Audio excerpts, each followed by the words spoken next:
Hi, my name is Kevin Hera, and I'm going to teach you how to make delicious crepes for you and your family, or yourself, or whoever you live with, or whoever you want to share these awesome crepes with, because they're pretty awesome.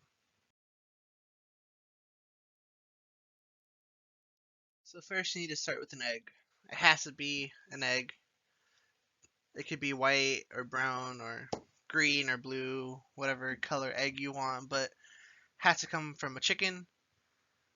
So no dinosaur eggs or I don't know, dragon eggs or quail eggs or anything like that. Next is the vanilla. You can use whatever vanilla you want. You know, doesn't have to be imitation. If you have a lot of money, then you can probably go out and buy some fresh vanilla. But I don't have that much money, so I don't really want to go spend it on fresh vanilla. So imitation vanilla works just as great. Next is sugar, or at least I hope it's sugar. I hope it's not salt, because I can't really taste anything sugary because I'm on this dumb diet that can't eat any sugar. But let's just hope it's sugar and hope it tastes good for whoever's gonna eat it later on. But yeah, you just pour in the sugar as much as you want, however sweet you want it, and yeah. Next, you're gonna want some milk. But I don't have that much milk. I probably only have like a tablespoon or two of milk, so it's probably gonna come out a little eggy. So at home, when you're making it, make sure you have milk before you make it, like I did, and you'll probably want maybe a cup of milk. A cup of milk to one egg.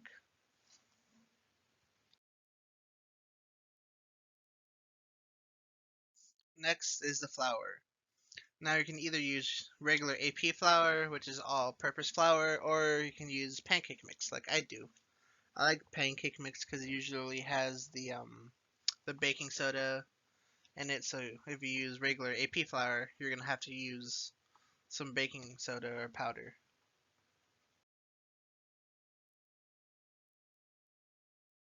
Next, you're gonna want to use a sieve. A sieve just helps break up the little lumps that you sometimes get when you just pour the flour directly into the wet ingredients. So the sieve will help break up the lumps. I learned this in culinary school before I joined Full Sail. Yeah, learned some pretty helpful tricks there. And this is what your batter should look like. It should look a little more waterier than pancakes, but not watery enough where it won't work. I know it looks like there's still lumps in there, but I didn't listen to my advice the first time, so I added the flour directly into the wet ingredients without using the sieve. So don't do that.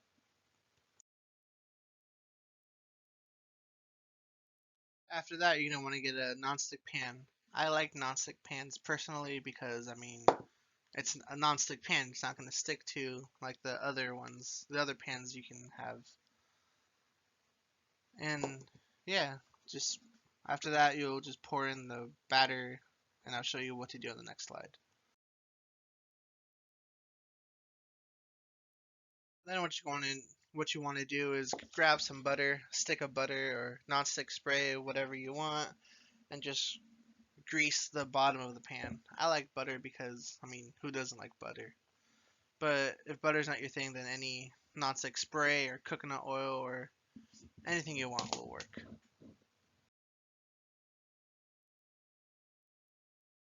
I like using an ice cream scooper better than using anything else just because that's my preference. If you like using something else, then go on and use that something else. I'd rather use that than just pouring the batter straight from the bowl into the pan because there's no splashbacks or any other messes you have to clean up afterwards. After you pour it in, it's probably going to look like some weird Picasso painting, but that's okay.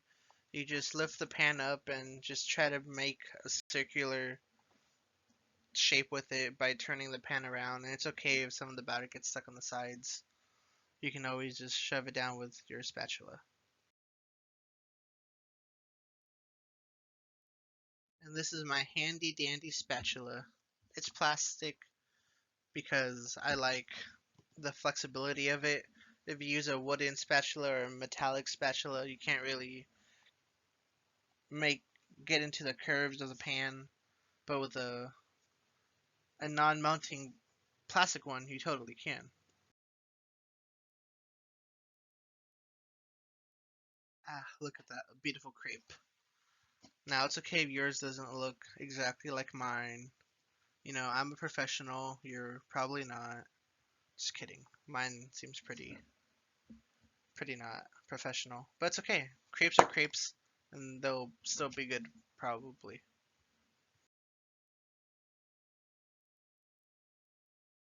Now you can fill up your crepe with anything you want. You can make a breakfast one, a dessert one, or a dinner one. But for me, it's probably a dessert one. I have here strawberries and bananas. Perfect combination for any crepes. You won't go wrong with this.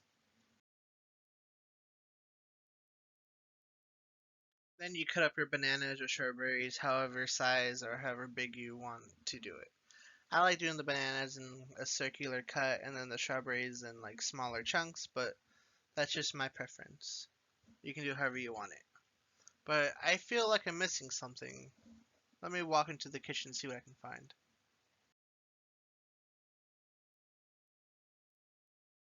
I knew I forgot something. Nutella. Nutella, strawberries, and bananas are the perfect trifecta for any dessert crepes. Obviously, you can add more to it, but these three things are trifecta.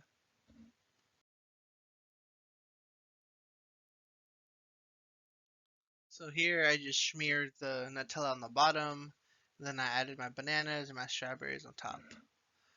It looks really good already, but first you're gonna have to roll it and put whatever toppings you want on top of it, like ice cream or more Nutella or what have you.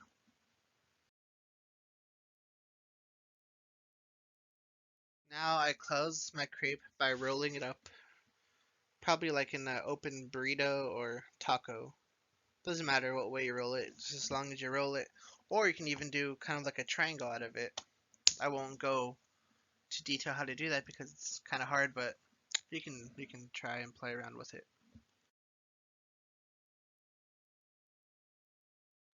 And this is how I finished my crepe.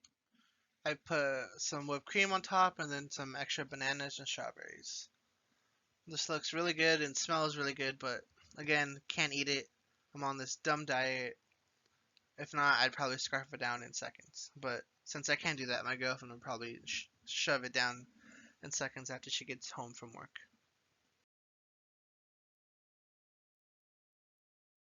And that's it. That's how you make delicious crepes for yourself or your family. Or again, whoever you live with or whoever you want to make it for. It's pretty good. I like it a lot.